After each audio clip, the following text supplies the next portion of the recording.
अगला। माननीय मुख्यमंत्री जी, आपको मेरा सादर प्रणाम। सर, मेरा नाम रूबिल शाद है। मैं नेशनल पब्लिक इंटर कॉलेज की छात्रा हूँ, जो कि अरडिया कॉलोनी में। सर, सबसे पहले तो आपका बहुत धन्यवाद करेंगे कि आपने लड़कियों के लिए इतनी अच्छी अच्छी योजनाएं निकाली हैं। सर, जैसा कि कल किसी ने कहा था कि मतलब कि लड़कियों को दहेज के लिए पैसे नहीं बचाने चाहिए, उनकी पढ़ाई में पैसे लगाना चाहिए। सर, उस बात से मैं सहमत हूँ। सुंदर, आप कहाँ से सुन रहे थे? सर, घर पे देखा था न्यूज़। अच्छा, आप देख रहे थे? अच्छा, सुंदर। तो क्या क्या विषय थे आपके हाई स्कूल में? Sir, science with maths, English, art. तो कितने विषय थे? सर, 6। कौन कौन से 6 विषय थे? Sir, English, Hindi, science, art और एसएसटी, मैथ्स। ठीक है। सर, आपने कल अभ्युदय कोचिंग के बारे में भी बताया था, वो भी मैंने सुना। सर, मुझे भी आईएएस बनना है। ठीक है, तो तैयार हैं आप उसके लिए? यस सर, बिल्कुल। तो मेहनत कर रही हैं? Yes sir. Sir, next time UP board top करेंगे। ठीक है, बहुत सुंदर। अगला। माननीय मुख्यमंत्री जी को मेरा सादर नमस्कार। मेरा नाम प्रेम सिंह है। मैं बालका इंटर कॉलेज हुसैन 9 में पढ़ता हूँ। मेरी माता का नाम भावना सिंह तथा पिताजी का नाम प्रवीण कुमार सिंह है। मेरे हाई स्कूल में 93.33% आए थे। विषय क्या क्या थे आपके? English, math, social science, science and Sanskrit. सुंदर।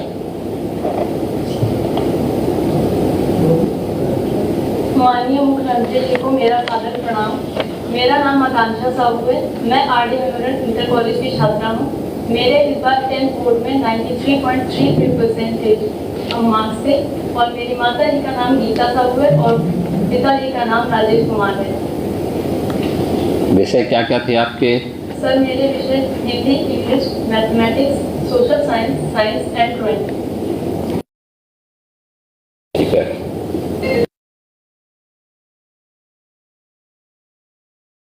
बहुत सुंदर। अगला। माननीय मुख्यमंत्री जी को मेरा शिक्षक नमन है। मेरा नाम ऋषभ सिंह है। I from Lucknow Model Public Inter College Bangladesh branch Lucknow. मेरे पिता का नाम राजेश सिंह है, माता का नाम बेंकी सिंह है और हमारी प्रिंसिपल का नाम मिसेस शिखा घोष है। मेरे हाई स्कूल में 92.8% रैंक और सारे subjects Hindi, English, maths, science, social science and commerce, mathematics. तो आप आगे क्या करना चाहते हैं? आगे हम आईआईटी बनना चाहते हैं। तो अभी से तैयारी कर रहे हैं? सुंदर। इसमें जो इनके प्रधानाचार्यगण कौन से हैं? आप लोग हैं? एक एक करके आप लोग बैठ के अपना परिचय दे सकते हैं। माननीय मुख्यमंत्री जी को मेरा सादर प्रणाम। मैं sir Mahatmapur Memorial Inter College Aliganj से हूँ। मेरी छात्रा पर्ल वर्मा 95.17% लाके लखनऊ जनपद से प्रथम स्थान प्राप्त किया है। कितने बच्चे हैं आपके स्कूल में? सर, टोटल 545 हैं इस बार। इससे पहले बिफोर कोविड ज़्यादा थे, लेकिन इस समय थोड़े कम है, कम है। नहीं, ये कौन सी क्लास तक चलता है विद्यालय? सर, नर्सरी से इंटर तक। नर्सरी से इंटर तक चलता है। ठीक है। तो इसमें क्या करते हैं आप वहाँ विद्यालय में स्पेशल? सर, सबसे पहले तो कमजोर और अच्छे दोनों बच्चों के लिए हम एक्स्ट्रा क्लासेस लगाते हैं और अलग अलग उनको इवन हाफ ईयरली और एनुअल एग्जाम के अतिरिक्त जो क्लास टेस्ट होते हैं उनमें सर हम 3 स्टैंडर्ड के क्वेश्चन पेपर बना के पेपर देते हैं। कुछ अच्छे बच्चों के लिए थोड़े अलग, थोड़े कठिन क्वेश्चन के अकॉर्डिंग पेपर देते हैं और जो कमजोर बच्चे होते हैं उनके लिए थोड़े आसान क्वेश्चन वाले पेपर भी क्लास टेस्ट से प्रैक्टिस कराते हैं ताकि वो बच्चे भी पास हो जाएं। विद्यालय समय पे खुलता है, बच्चे समय पे स्कूल आते हैं? जी सर। सुबह की जो बच्चों की मॉर्निंग असेंबली वगैरह होती है, सब चलता है विद्यालय में? नहीं चलता? 7:30 बजे असेंबली होती है। ठीक है। अगला। तो मेरा नाम अमरीश मिश्रा है। मुख्यमंत्री जी को मेरा सादर प्रणाम। तो मैं कासिम कॉटन इंटर कॉलेज का मतलब वहाँ पे प्रिंसिपल हूँ। ये मेरा स्कूल मुबारकपुर IIM रोड के पास पड़ता है सर। कितने बच्चे हैं वहाँ पे? सर, करीब 1200 बच्चे हैं। और वहाँ पे कौन नर्सरी से लेके इंटर तक है? ठीक है। तो नियमित रूप से क्लासेस चलाते हैं आप लोग जी हाँ बच्चों जी की? सर। कमजोर बच्चों के लिए क्या करते हैं? सर कमजोर जैसे छुट्टी की टाइमिंग हमारे यहाँ 1:30 है, तो मान लीजिए छुट्टी की जो कमजोर बच्चे होते हैं तो पहला तो ध्यान होता है हमारा उनका वर्क पूरा कंप्लीट होना चाहिए, क्योंकि जो वर्क कंप्लीट हुआ तभी घर जाकर वो रिवीजन पोर्शन याद कर सकते हो ना।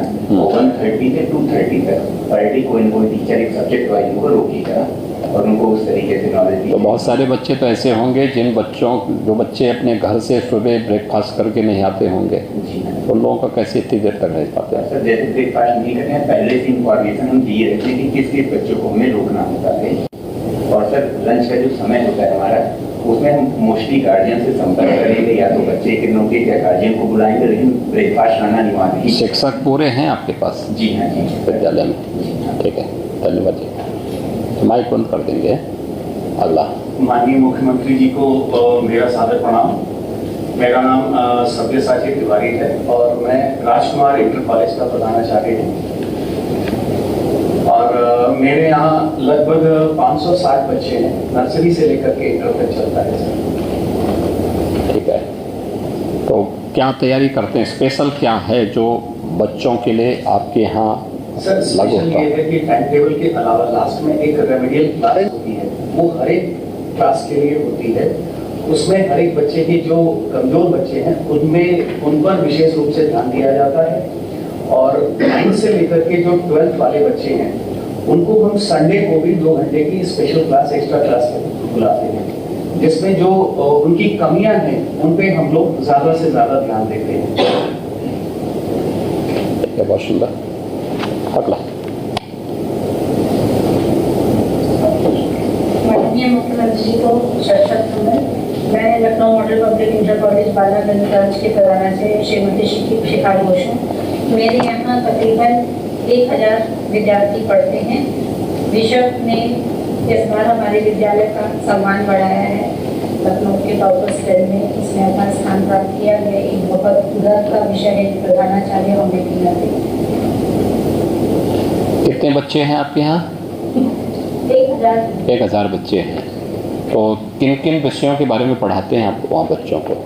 सर सभी विषय मानसिक के बाद के सभी विषय पढ़ाए सभी पढ़ाए जाते हैं। नियमित रूप से स्कूल चलता है? जी सर। कितने बजे से कितने बजे तक? 7:30 बजे से 1:30 सुबह 7:30 बजे। हर सीजन में 7:30 से? जी नहीं सर, 1 घंटे का 8:30 बजे हो जाता है। ठीक है।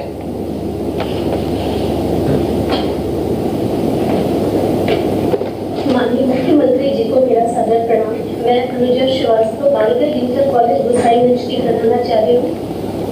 मेरे यहाँ इस बार 2 बच्चे टॉप 10 में हैं, विकास वर्मा एंड श्रेयम सेन। और मेरे यहाँ अभी पहले 2100 छात्र थे, लेकिन अभी प्रेजेंट टाइम में मेरे यहाँ 1800 बच्चे पढ़ रहे हैं। ये बच्चे कम क्यों हुए? सर थोड़ा कोविड की वजह से। कोविड का असर क्या है, बच्चों पे क्यों पड़ा? कोविड की वजह से थोड़ा सा मतलब क्या कारण है कोविड का? बच्चों के जो बहुत दूर से आते थे मेरे यहाँ पेरेंट्स, उनको थोड़ा सा आने जाने में भी प्रॉब्लम हुई, मतलब भेजने में, छोड़ने आने में।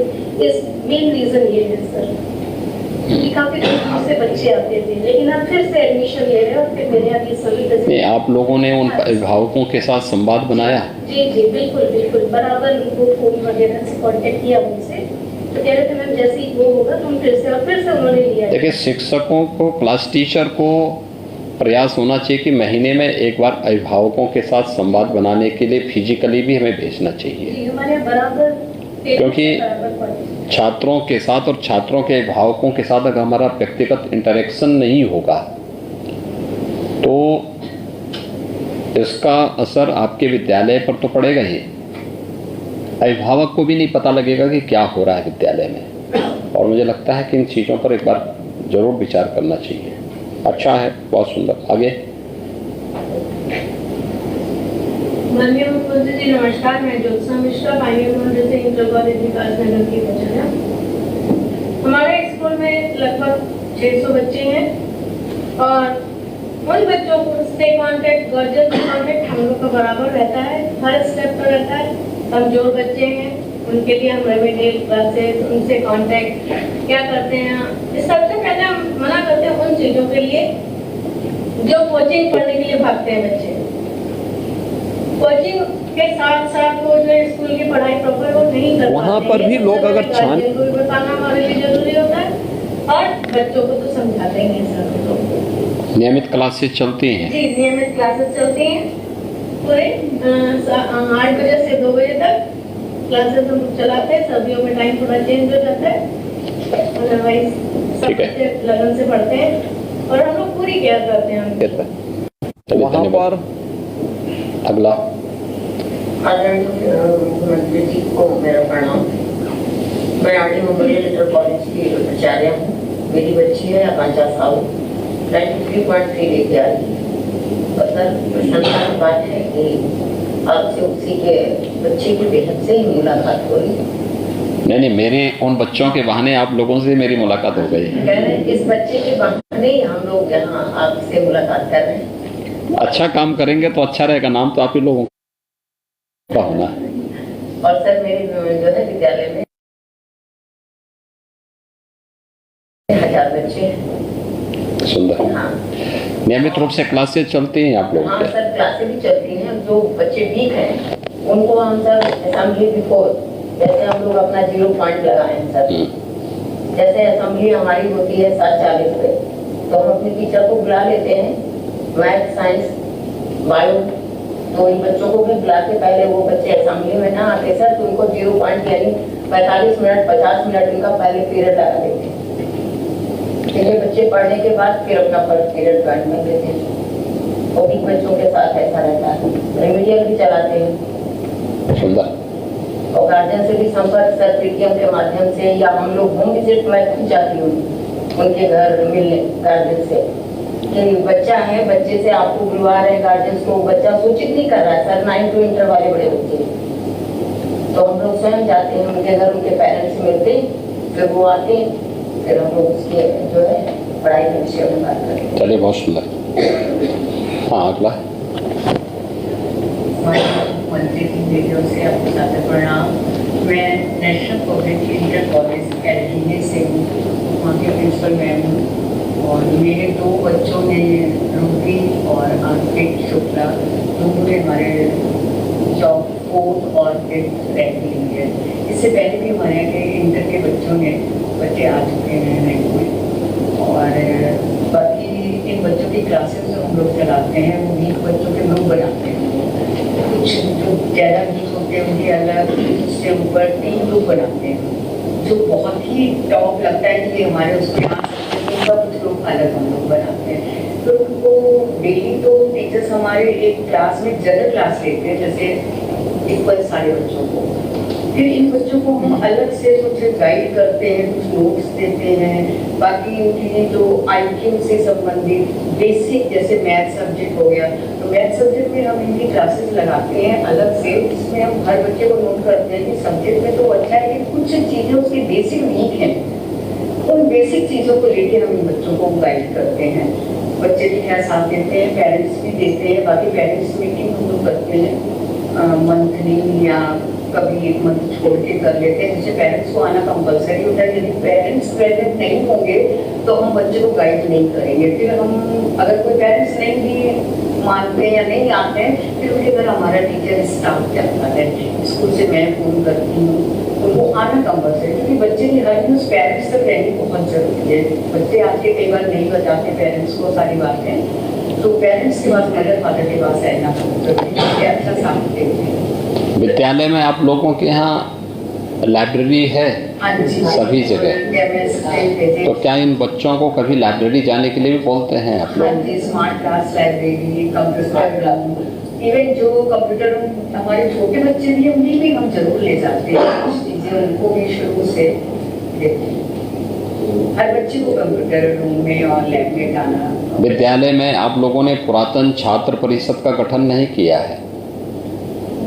आपके विद्यालयों में बहुत सारे विद्यालय ऐसे होंगे जो पुराने होंगे, हाँ जी।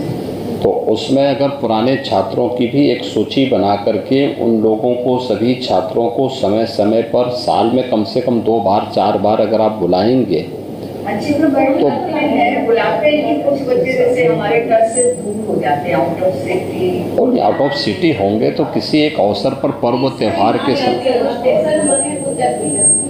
देखिए वह उनका जो है अनुभव इन बच्चों को जब बताएंगे, क्योंकि उसमें से बहुत सारे बच्चे ऐसे होंगे जो अलग अलग फील्ड में निकले होंगे, कोई प्रशासनिक सेवा में आए होंगे, कोई व्यवसाय में गए होंगे, कोई एग्रीकल्चर के फील्ड में काम कर रहा होगा, कोई जीवन के किसी अन्य फील्ड में काम कर रहा होगा।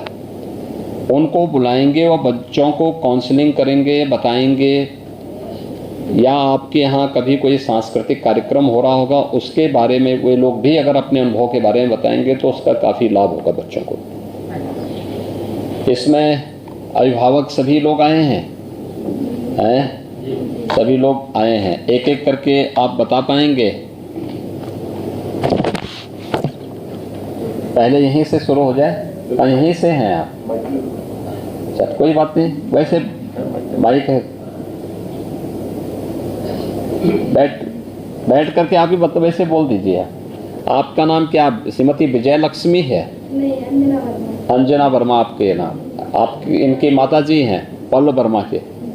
ठीक है। और आगे? आपको मेरा प्रणाम।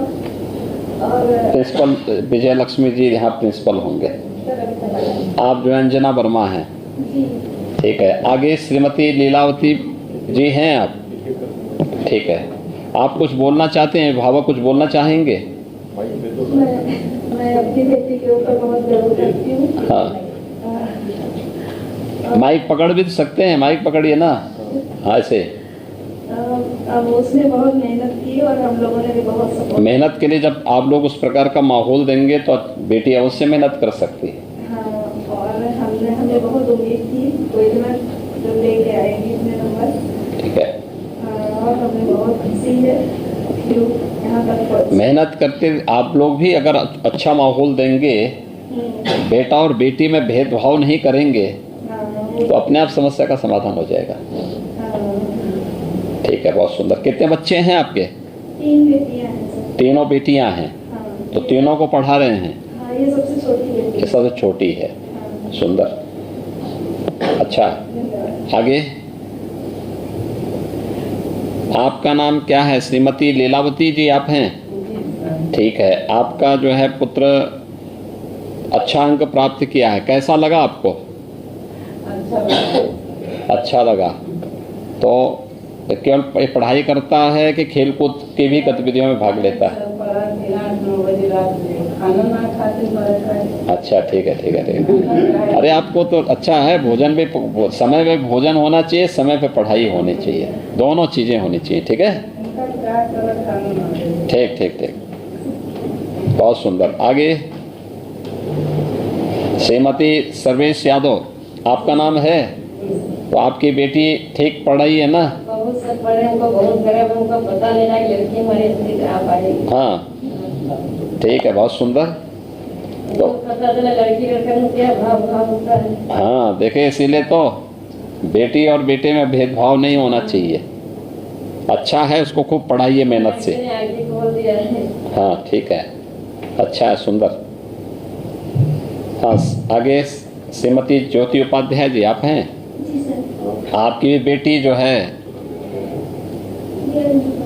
तो आपने जो है उसको पढ़ाई ठीक ढंग से माहौल देते हैं? जी सर, हम पूरा बच्चे। ठीक है। कितने बच्चे हैं आपके? जी, 3 बच्चे। 3 बच्चे हैं। तो तीनों बेटियां हैं? नहीं, 2 लड़के एक बेटी। ओ, 2 लड़के हैं। लड़के क्या कर रहे हैं? बड़ा वाला सर बीटेक की तैयारी कर रहा है। ठीक। और छोटा वाला भी इस समय एग्जाम है। बहुत सुंदर। मेहनत से पढ़ाइए। हाँ, बच्चों को मेहनत करेगी बहुत आगे बढ़ेगी। ठीक है, बहुत सुंदर। आगे? गुरु जी को मेरा सादर प्रणाम। नमस्ते। आपका नाम श्रीमती मंजू शुक्ला है? जी, मैं सिलाई कढ़ाई करके अपने बच्चे को मैंने सिलाई कढ़ाई हिंदी विषय में 100 में 100 नंबर जब लाया तो बहुत खुश हुए। बहुत अच्छा लग रहा तो मेरे शरीर में पंख लग गए, मैं अपने बेटे के पास लेके चली। ठीक है, बहुत सुंदर। मैं रुपाई कर करके बहुत मेहनत कर करके मैंने इसको सिलाई की है। हाँ, एकदम मेहनत कराइए, बेटे को खूब पढ़ाइए और अच्छा मेहनत। मैथ में 99 नंबर बिना कोई ट्यूशन के। स्कूल वालों का बहुत सपोर्ट रहा, प्रिंसिपल मैम ने बहुत सपोर्ट किया मेरे बेटे को। ठीक है। और हमारे जैसे लोगों के जैसे कभी फीस नहीं हुई, कभी लोगों को कोई प्रेशर नहीं डाला। नहीं, ठीक है, बहुत सुंदर।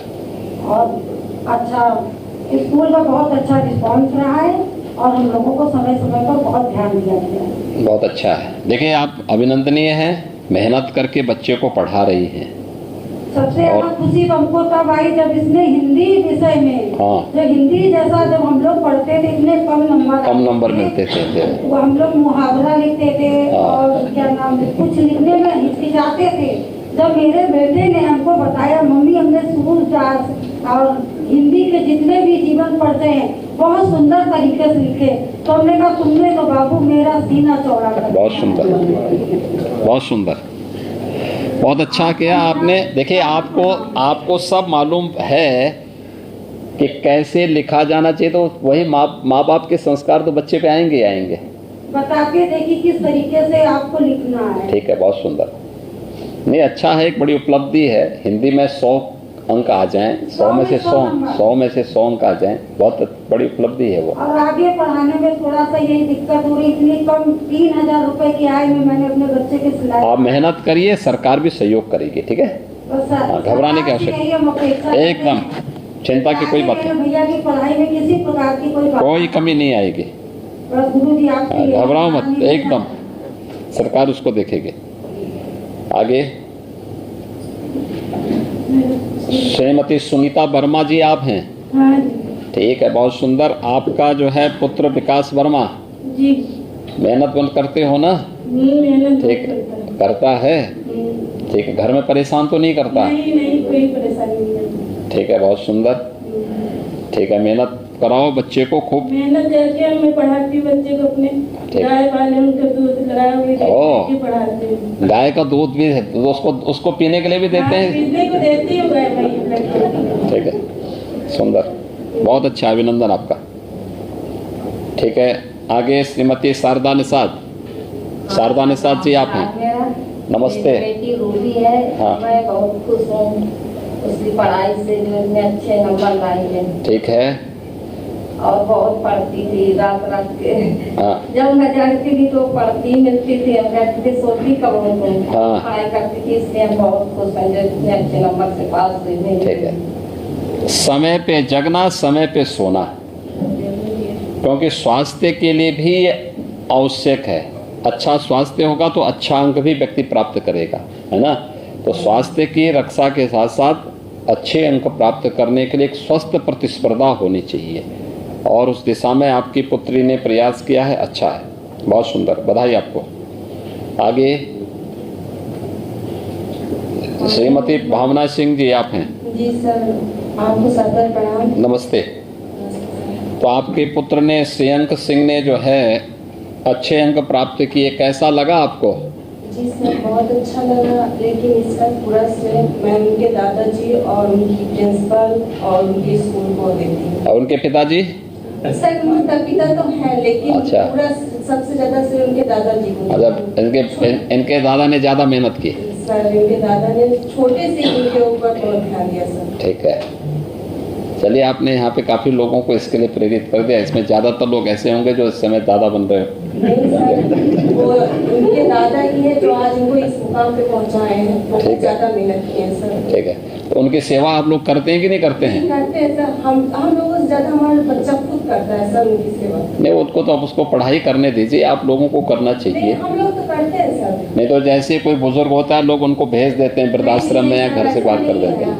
हमारी पूरी ज्वाइंट फैमिली है, जेठ, सास, ससुर और बड़े जेठ हैं, जेठानी है, उनके बच्चे हैं, पूरी फैमिली ज्वाइंट फैमिली है सर। ठीक है, बहुत सुंदर।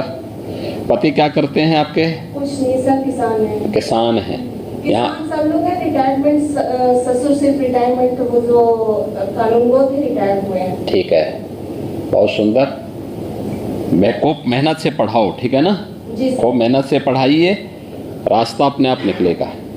बधाई आप लोगों को बहुत बहुत। सर, आप लोगों की आशीर्वाद है। एकदम आशीर्वाद आप लोग दीजिए ना बच्चे को, सरकार तो साथ में है, ठीक है, जी सर। बहुत सुंदर। आगे श्रीमती गीता देवी। माननीय मुख्यमंत्री जी को मेरा प्रणाम है। हाँ नमस्ते। तो आपका जो है पुत्र, आपकी पुत्री अच्छा अंक प्राप्त की, कैसा लगा आपको? बहुत अच्छा लगा सर। अच्छा, परिवार में आप लोग पूरा उनको समय देते हैं ना पढ़ाई करने के लिए? जी समय देते हैं। हाँ ठीक है, बहुत सुंदर। बाकी आपको कुछ बात बोलनी हो?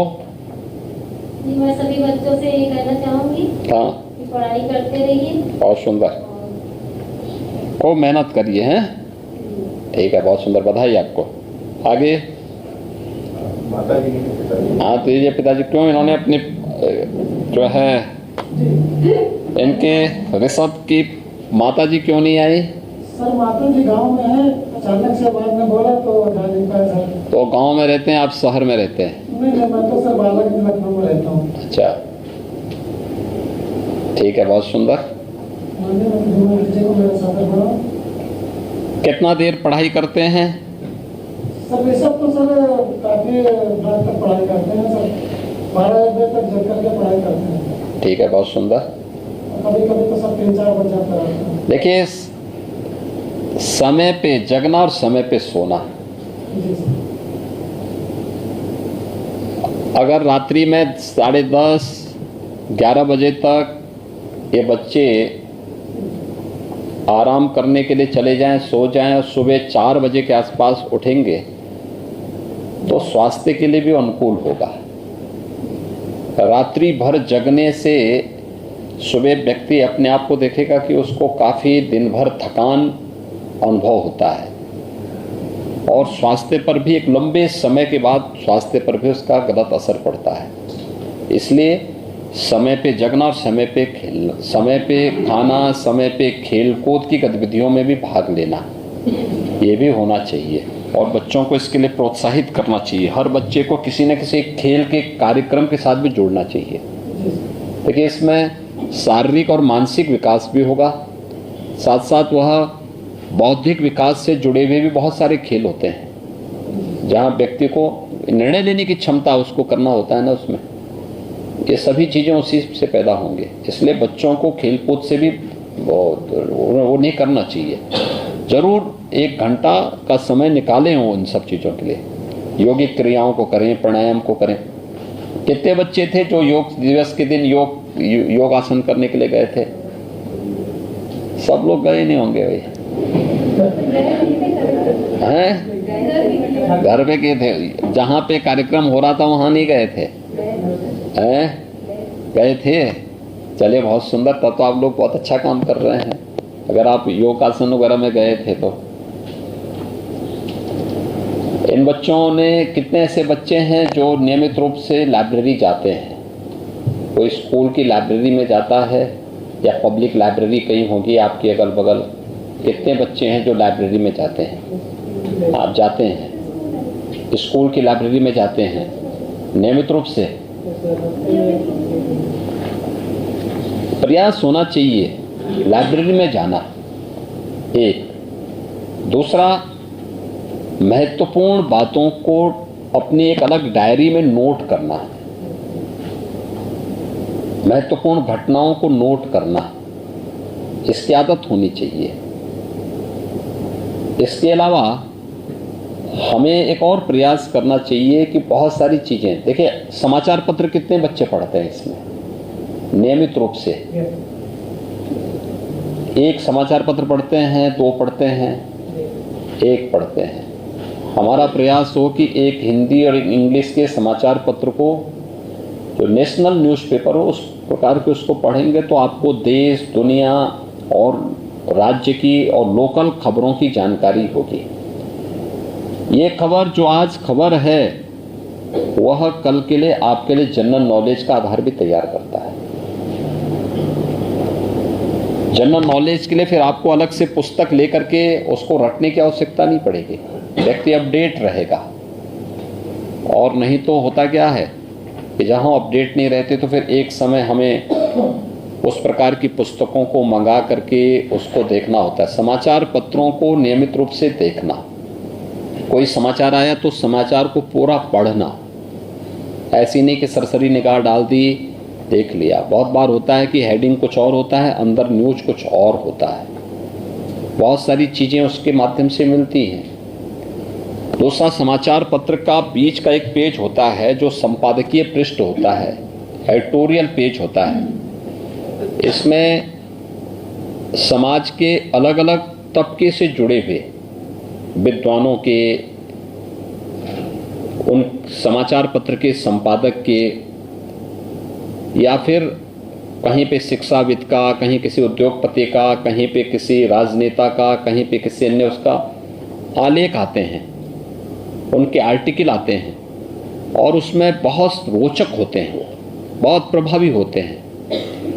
किसी भी कंपटीशन की तैयारी करने के लिए वे बहुत मजबूत आधार तैयार कर सकते हैं। उसमें शिक्षा से जुड़े हुए मुद्दों पे चर्चा होती है, बहुत बार रोजगार के मुद्दे पे चर्चा होती है, बहुत बार सरकार की किसी एक नीति को लेकर के कोई कार्यक्रम होता है, उन कार्यक्रमों को लेकर के उन पर भी चर्चा होती है। हमें उसको भी नियमित रूप से देखने का प्रयास करना चाहिए। और महत्वपूर्ण, अगर समाचार पत्र आपके घर में आता है तो स्वाभाविक रूप से हम समाचार पत्र को पढ़ते हैं, पढ़ने के बाद शाम तक रखते हैं, अगले दिन वो कूड़ेदान में चला जाता है। जब सभी लोग पढ़ लिए तो उसमें से महत्वपूर्ण समाचार को और महत्वपूर्ण एडिटोरियल पेज के महत्वपूर्ण आर्टिकल को हम कटिंग करके भी अपने एक फाइल में रख सकते हैं और फिर समय आने पे उसको पढ़ा करें, देखें, बहुत सारी चीज़ें उसको मिलेंगी।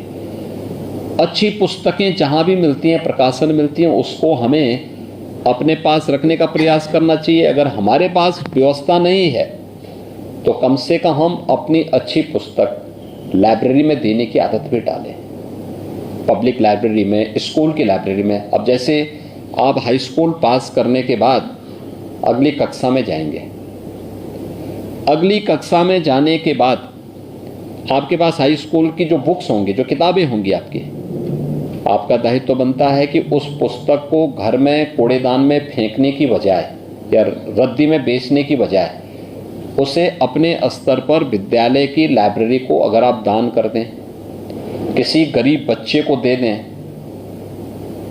ये आपको और अपने अभिभावक की सहमति से इसको आगे बढ़ाना चाहिए। कई बच्चे पढ़ सकते हैं, लाइब्रेरी में जाएगा तो उसी पुस्तक को कई बच्चे देख पाएंगे।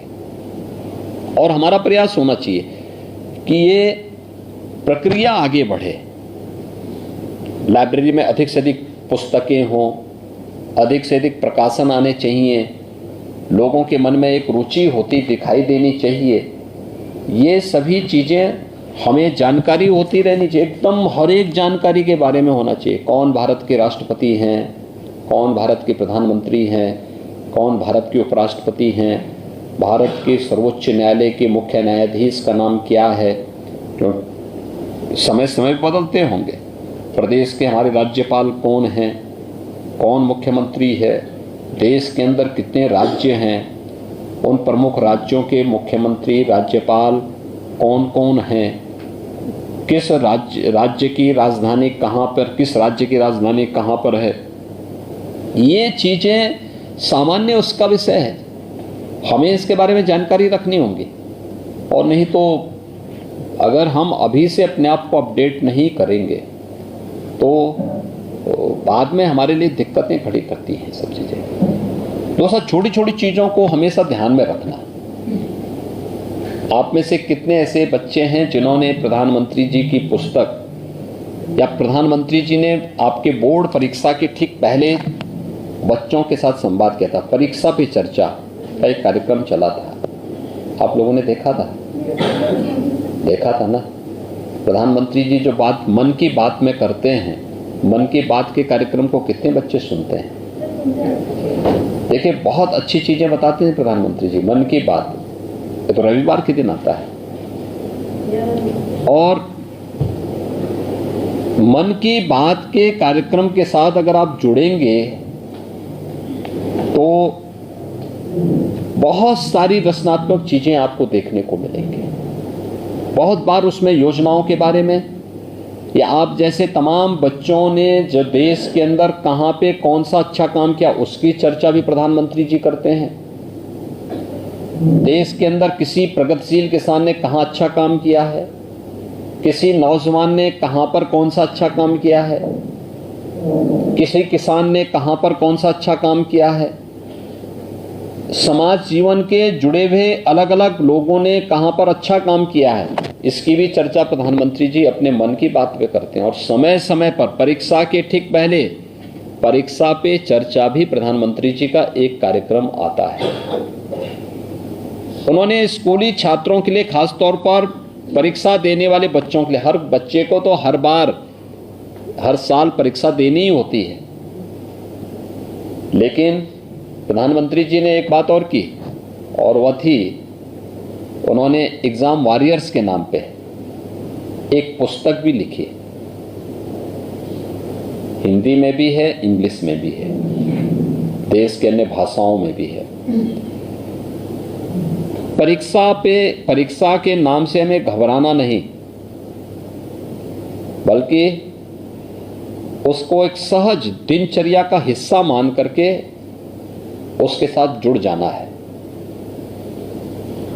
और जब हम उसके साथ जुड़ जाएंगे तो परीक्षा फिर हमारे लिए कोई चुनौती नहीं रहेगी। फिर व्यक्ति जब चुनौती के रूप में लेता है तो उसको एक रहता है पता नहीं क्या होगा, कैसे होगा। अपने आप का विश्वास उसका दिखता हुआ दिखाई देता है। बहुत सहजता के साथ, सरलता के साथ कैसे हम परीक्षाओं में कर सकें, तो उस पुस्तक को आज हम उपलब्ध कराएंगे आप लोगों को। एक बार पढ़िएगा आप लोग, चलो देखिए कितनी सहजता के साथ, सरलता के साथ हम जीवन में सफलता के मार्ग आगे बढ़ा सकते हैं। इसकी चर्चा परीक्षा पे चर्चा में प्रधानमंत्री जी ने कही थी, और उनकी पुस्तक भी इस बात का उल्लेख करती है। ये बड़ी से बड़ी परीक्षा में आपको सफलता की ओर आगे बढ़ाने में बहुत मदद करेगी। क्लास में आप हमेशा ध्यान रखना, जो साइंस और मैथ्स पढ़ने वाले बच्चे हैं या कॉमर्स पढ़ने वाले बच्चे होंगे, या आप यहाँ पे सोशल साइंस से जुड़े हुए बच्चे होंगे या अन्य उससे भी जुड़े हुए बच्चे होंगे, बहुत सारी चीज़ें आपको जैसे फार्मूला ही है और रटना पड़ता होगा, तो आप उसको लिखने का प्रयास करें, जीवन का हिस्सा बनाने का प्रयास करें, लेकिन छोटी छोटी चीज़ों पर ध्यान देने का प्रयास करें, तो बड़ी महत्वपूर्ण हो जाती है, बहुत प्रभावी होती है। अक्सर होता क्या है कि हम ये मानते हैं कि ये तो मैं जानता ही हूँ, इसको छोड़ देते हैं और व्यक्ति उसके बाद जो है, देखिए प्रश्न पत्र जो बनता है ना, वह व्यक्ति के मानसिक स्तर को जांचने का एक माध्यम होता है। प्रश्न पत्र बहुत क्लिष्ट हो, ये कोई अच्छे परीक्षक की निशानी नहीं होती। प्रश्न पत्र सहज हो, सरल हो और हर बच्चे के मानसिक स्तर को जांचने का एक माध्यम बन सके कि वह बौद्धिक रूप से कितना परिपक्व हुआ है, इस लेवल की परीक्षा में वह कितना अपने आप को पाता है, कितना फिट पाता है, इसको जांचने का भी एक माध्यम होता है। और उसको अगर आप आगे बढ़ा सकें, मुझे लगता है कि सहजता के साथ हर एक को लेना, अपने पाठ्यक्रम को नियमित रूप से उसको देखना, उसके नोट बनाना। आप अपने पाठ को पूरा पढ़िए पहले एक बार, तो चैप्टर आपका पूरा एक बार आप देख लेंगे, फिर उसके बाद उसमें महत्वपूर्ण चीज़ों को अलग से नोटबुक में नोट करने का अभ्यास करेंगे, तो नोट आपका अच्छा बनेगा। अक्सर होता क्या है, बहुत बार बच्चे क्लास टीचर या उस विषय के जो शिक्षक होते हैं उनके पास जाकर के उनके द्वारा बनाई गई नोट को ही रटते हैं, या कोचिंग सेंटर में जाकर के हम वही नोट रटने का अभ्यास करते हैं। और तात्कालिक रूप से तो आपको उस परीक्षा में तो उत्तीर्ण करा देगा, लेकिन बाद में आपके सामने जब कॉन्सेप्ट आपका क्लियर नहीं है, किसी विषय की जानकारी आपको नहीं है, तो रट देने से आप कभी भी किसी अन्य प्रतियोगी परीक्षा में सफल हो पाएंगे, हमेशा आपके लिए एक कठिनाई पैदा करेगा। हमारा प्रयास होना चाहिए हम उसकी गहराई में विद्यालय जब आपके नियमित चल रहे हैं उस दौरान उसकी गहराई में जाने का अभ्यास करें। अनावश्यक प्रश्न करने से बचें, लेकिन महत्वपूर्ण विषयों पर जरूर पूछें। क्लास में, क्लास के बाद अपने शिक्षक से ज़रूर पूछने के अभ्यास करना चाहिए कि ये चीज़ अच्छा है, मुझे बहुत अच्छा लगा, लेकिन इसमें ये चीज़ मेरी समझ में नहीं आ रहा है। वो बताएंगे, उन चीज़ों के बारे में आपको क्लियर करेंगे, लेकिन हम उसको नज़रअंदाज न करें। आप देखेंगे आप बहुत आगे बढ़ेंगे। आपने जो सफलता भी प्राप्त की है ये जनपद स्तर की है। अभी आपको राज्य स्तर की सफलता के लिए अपने आप को तैयार करना है, और राज्य स्तर की सफलता के लिए आप तैयार करेंगे तो फिर राज्य स्तर की सफलता ही आपको आगे के लिए फिर आपका रास्ता खोलेगा। क्योंकि जब आप अखिल भारतीय स्तर की किसी प्रतियोगी परीक्षा में जाना चाहेंगे, या हाई स्कूल के बाद भी कोई व्यक्ति तमाम, जैसे सेना में एनडीए के लिए आपकी अब अर्हता प्रारंभ हो जाएगी, आप अभी से उसकी तैयारी करेंगे तो उसमें आपके लिए एक रास्ता निकलेगा।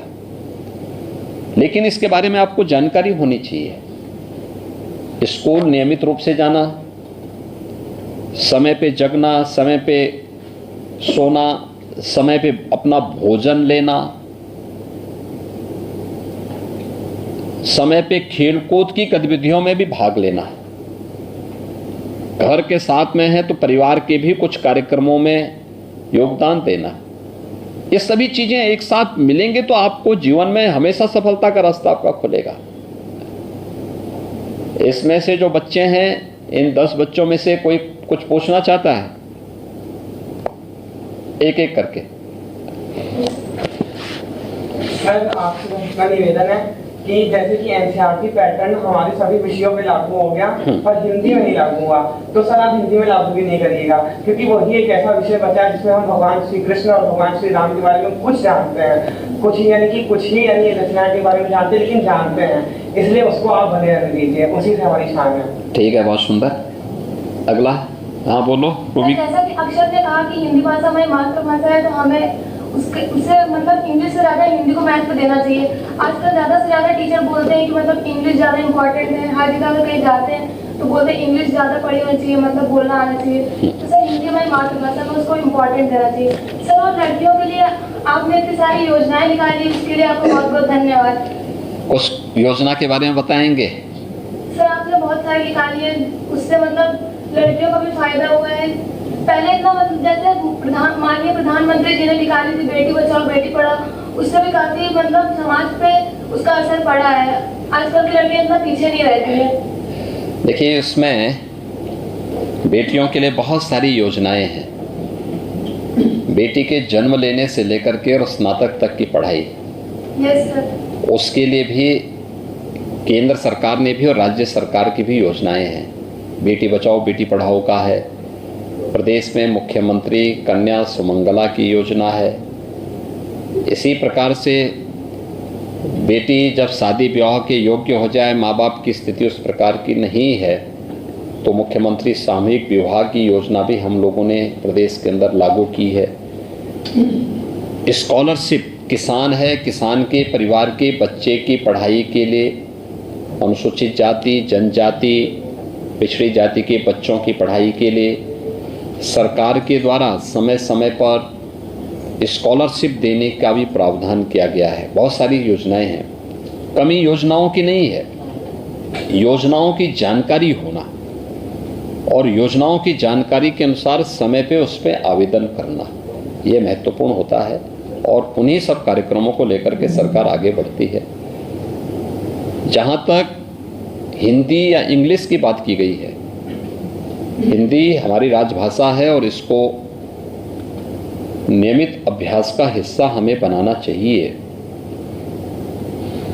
हम लोगों ने एक वैज्ञानिक सोच के साथ पाठ्यक्रम को तैयार करने का कार्यक्रम किया है।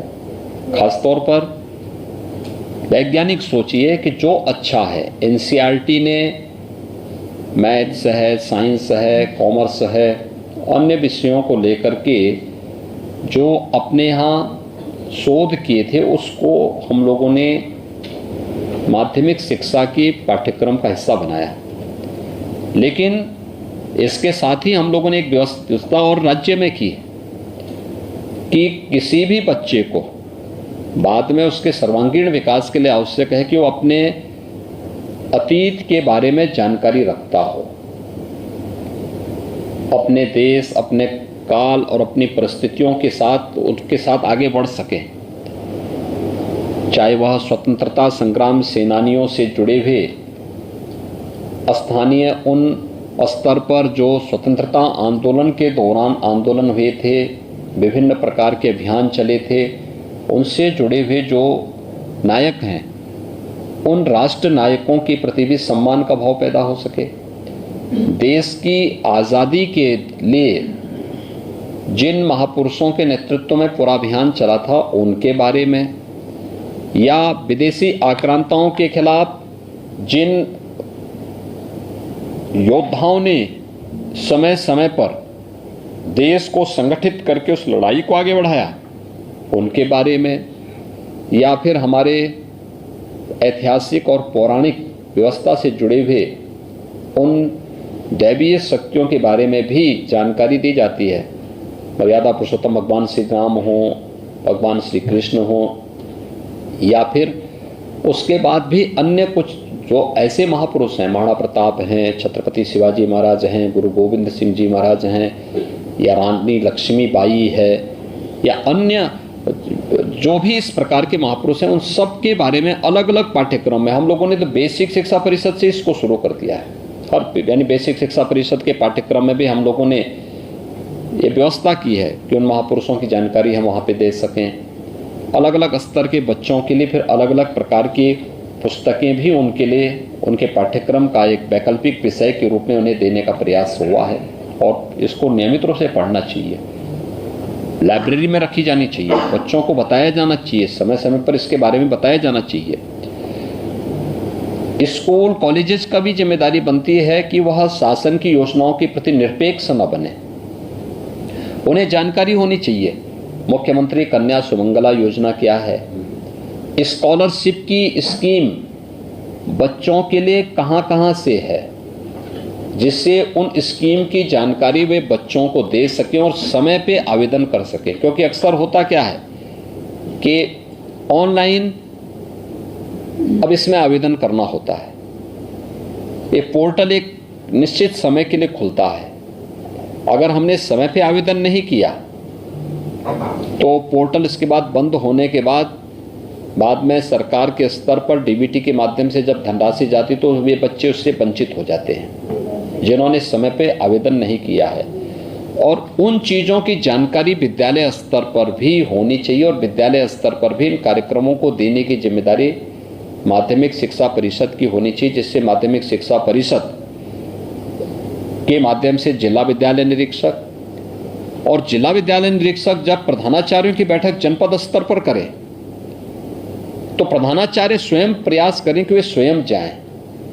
बैठक में जिन मुद्दों पे चर्चा होती है वे आपको पत्र के माध्यम से मिले या न मिले, लेकिन कोई बात चर्चा होती है तो उनको नोट कर लेना चाहिए क्या क्या मुद्दे पे चर्चा हुई, फिर नोट करके उसके बारे में कोई क्वेरीज हो तो आप वहाँ पे उनसे बातचीत करें, नहीं है तो टेलीफोन से ही आप बाद में बात करें, लेकिन ज़रूर बात करें कि योजना कैसे होगी, कैसे कार्यक्रम आगे बढ़ने हैं। समाज कल्याण विभाग के साथ आपका संवाद होना चाहिए, दिव्यांगजन कल्याण विभाग के साथ, पिछड़ा वर्ग कल्याण विभाग के साथ में, और भी अन्य ऐसे विभागों के साथ प्रधानाचार्यों का एक संवाद होना चाहिए कि उनकी जानकारी लेने के लिए कि हमारे यहाँ के बच्चों को ये सुविधा प्राप्त हो रही है कि नहीं हो रही है, इन चीज़ों की जानकारी रखना।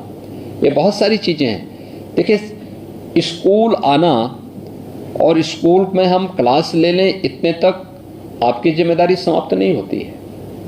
बच्चे के सर्वांगीण विकास की आधार आपको तैयार करनी होती है, और उसके लिए हमें बच्चे की भी समस्या को सुनना, देखना और फिर उसके समाधान की दिशा में एक सही पहल को आगे बढ़ा देना। अगर ये सभी कार्यक्रम आप आगे बढ़ा देंगे तो बहुत सारी समस्याओं का समाधान होता हुआ दिखाई देगा। मुझे बहुत प्रसन्नता है यहाँ पे किसी और बच्चे को कुछ और बोलना? हाँ बोलो। एक बात और बोलनी थी सर, आज आप मिले तो मैं बोलना चाहती हूँ कि जो हमारे स्कूल्स हैं इंडिया के, उसमें महाभारत और गीता रामायण ये सब बच्चों को स्टार्टिंग में ही पढ़ाना चाहिए, ताकि बच्चों को हमारे कल्चर के बारे में पता सभी को एकदम अनिवार्य किया गया, सभी के बारे में। रामायण के बारे में भी है, महाभारत के बारे में भी है, और उन सभी ऐतिहासिक घटनाओं के बारे में भी चर्चा है जो देश की आज़ादी की लड़ाई के पहले विदेशी आक्रांताओं को रोकने के लिए प्रयास हुए थे। आज़ादी की लड़ाई के दौरान अलग अलग क्षेत्रों में हुए जो अलग अलग स्वतंत्रता संग्राम के अभियान हैं उनके भी उल्लेख होते हैं, और आज़ादी के बाद भी विकास की प्रक्रिया के साथ स्थानीय स्तर पर अलग अलग फील्ड से जुड़े हुए लोगों ने क्या क्या किया है उन सब की भी चर्चा इसके साथ की जाती है, उसको पूरा किया जाता है। Okay sir, thank you. और कोई किसी बच्चे को कुछ पूछना हो? देखिए, बहुत बहुत बधाई, खूब मेहनत करिए, आगे बढ़िए। यहाँ पे हमारे साथ में देखो माध्यमिक शिक्षा की मंत्री हैं, मंत्री जी यहाँ पर जो है माध्यमिक शिक्षा की हैं। आप स्वयं पहले प्रिंसिपल रही हैं माध्यमिक शिक्षा परिषद के विद्यालय में, श्रीमती गुलाब देवी जी। ये माध्यमिक शिक्षा परिषद के ही एक विद्यालय में पहले प्रिंसिपल थी संभल में, आज माध्यमिक शिक्षा विभाग की मंत्री हैं। ये गोपाल जी हैं, टंडन जी लखनऊ से विधायक हैं, पहले मंत्री भी रह चुके हैं और इस समय यहाँ से लखनऊ से विधायक हैं। आप हैं डॉक्टर नीरज बोरा जी, विधायक हैं, सीनियर विधायक हैं।